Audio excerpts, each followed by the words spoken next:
Hello, this is Andrew with Mamillion.bike. And this is a set of Farsports Chinese carbon rims with DT Swiss 350 hubs. Or at least I hope so, because I haven't opened it yet. I ordered these on December 2nd from the WheelsFar website, which is how you get them, at least in the US, or one of the ways that you get them, at least in the US. And it is now January the 6th. So it took, optimistically, about 34 days, something like that, to get here from when I ordered them.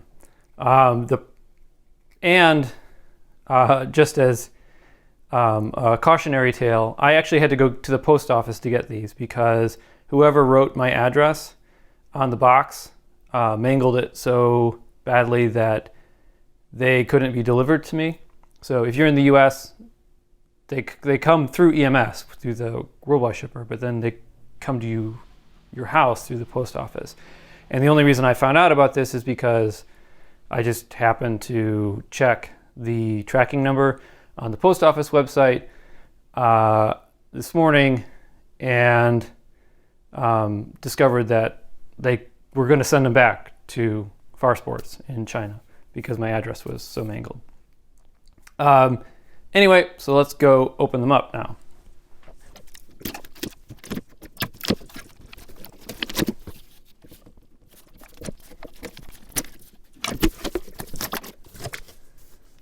So as part of it, I opted for the tubeless valves and a set of Schwalbe Pro 1 tires. This costs an extra $100, I think. I wanted to see what tubeless tubeless valves they were going to send me. I don't know that I will use these long term, but I figured that for $100, these tires usually about $45. It was worth a shot, and also I get a chance to play with Schwalbe's Pro 1 tubeless tires.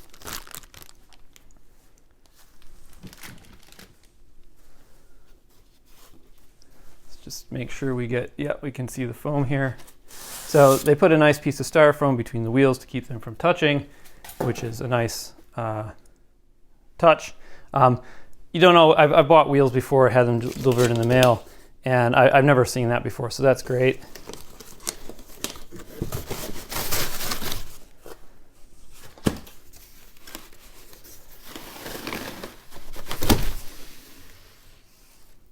Oh, a tip, if you ever take wheels out of a box, you always want to make sure you take them out together because there's almost always some aspect of one of the hubs within the spokes of the other wheel. So always pull them out together. I learned that. I've never ruined a wheel set that way, but I did learn that the hard way once. All right, so let's have a look at these.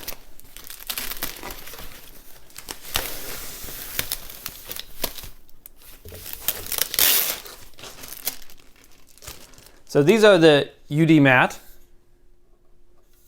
rims, and they are supposed to be 35 mil deep and 28 wide.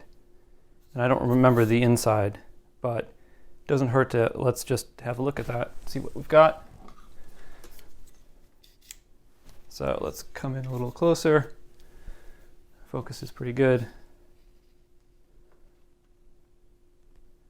So that is 35.4, looks like, which is good. Got our internal is 20.1, so they're probably 21 rated. And then the external is 28. And you may notice there are no holes in here, so it should be really easy to set this up tubeless. When I bought these, like I mentioned on December 2nd, I bought them with the intent of using them with the Revolt gravel project bike, and after that I still may do that, but I'm not sure what the long-term plan is. I might just use these as road wheels and get a dedicated set of, because I was going to share these between my road bike when I go climbing, because they're supposed to be pretty light. The claimed weight is 1,460 grams plus or minus 30, I think. So that's something I was going to share them because they're light enough to be climbing wheels and wide enough and hopefully sturdy enough to be a good set of gravel wheels. But I don't know.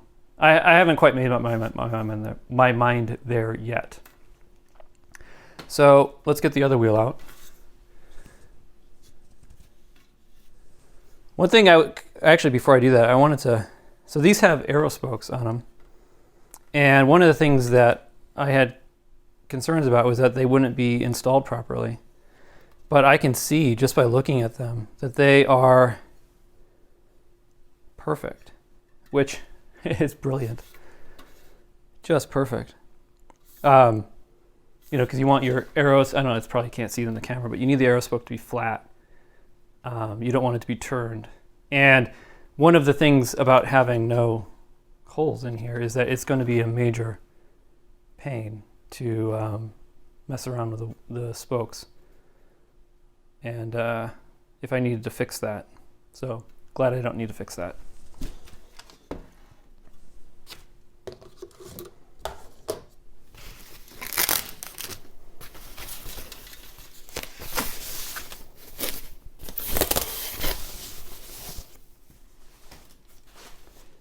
And here's the rear wheel.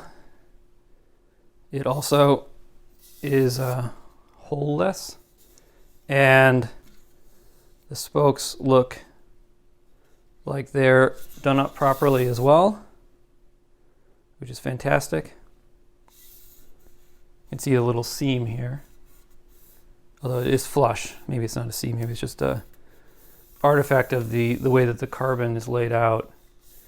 I really like the way these look. This is the UD matte. I don't remember if I mentioned that, but they look exactly like I wanted them to, which is like a kind of a muted, unfinished carbon look to them. So let's get the hub sound. This is a DT Swiss 350,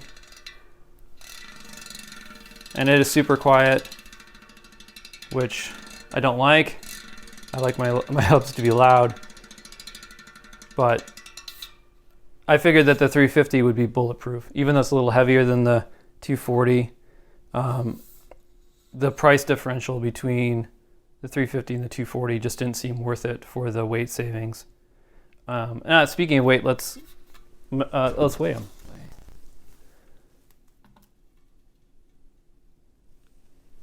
And it is 671.3.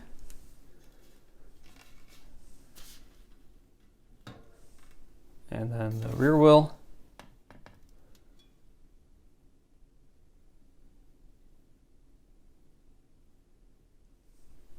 .0.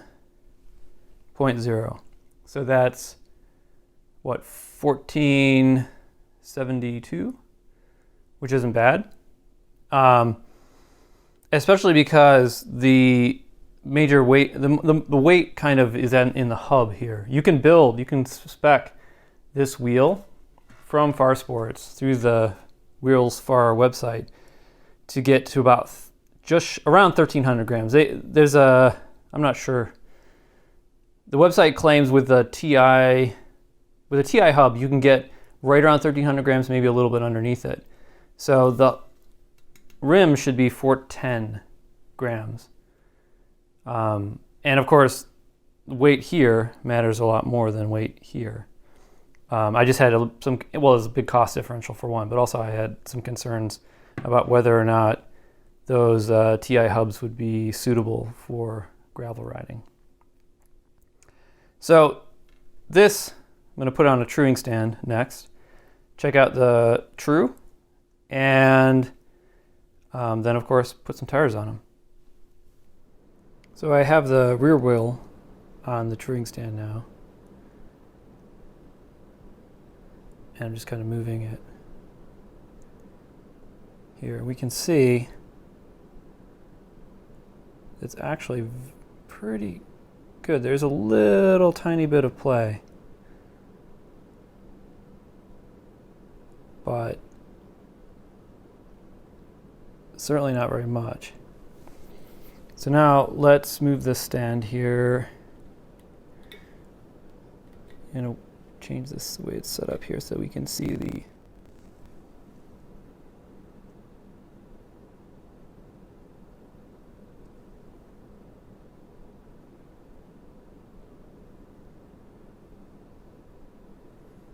we can see it is also really good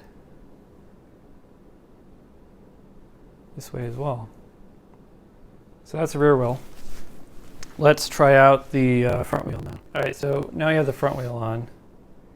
And it looks like I can't do both of them at the same time for some reason on this stand. So let's give this a spin. So actually there is a little bit of play. We can see that here as well. But not very much.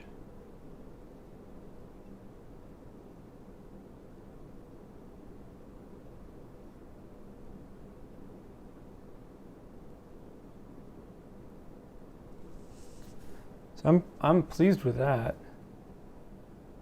I'm very pleased with that. So here's the front wheel set up to check the side to side.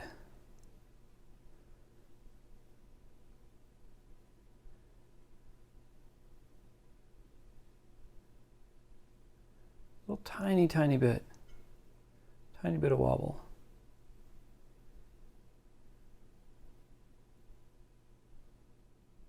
So I was a little disappointed that the tubeless valve that came with the Farsports rim was a conical shape instead of the rectangular shape, which allegedly has better performance for tubeless setups. I'll throw an image of what the rectangular one looks like up there so you can compare, but the tubeless valve has worked fantastically. This is a set of Penn Racer Gravel Kings that I set up on the wheels, and unfortunately I haven't been able to ride them more than once since I did it, and because the weather here in Chicago is pretty awful. But I wanted to check the tire pressure today just to make sure that you know, they hadn't gotten so low that they unseat themselves, and I'd lost 5 pounds per wheel of pressure in the week and a half or so since I last pumped them up.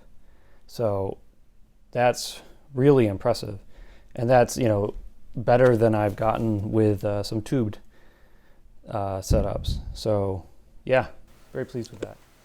So it takes a while to do a proper wheel set review, and even if the weather wasn't awful, currently I think it would be, you know, long enough that I wouldn't want to wait to get this out there. So we'll have to circle back sometime later with the definitive impressions on the Farsports wheels. But so far I like them a lot. I've ridden them a few times and they've been great. Like I said, we'll circle back with full impressions when I have had a chance to you know, really test them out with a bunch of different kinds of tires. The riding I've done so far has been on the Penn Racer Gravel King EXTs, which is like a mud tire. But these other tires I've mounted on them just to measure to see where they, how big they are. A couple 25Cs and a 28. And then actually the tires that I bought with the wheel set, the Schwalbe Pro ones, I couldn't even get them on the wheel. So I'm going to call that a fail. I'm going to try the Pro ones on a different set of wheels when I get around to it. But that just kind of blew my mind how tight they were, and it was incredibly frustrating. So hopefully you found this first impressions and unboxing useful. If you did, go ahead and hit that like button. And if you have any questions or comments or things that you want me to test or address when I get around to doing the full review, please leave them in the comments below, and I will get to that. I'll answer them if I can, or I'll include it in the full review. Thanks.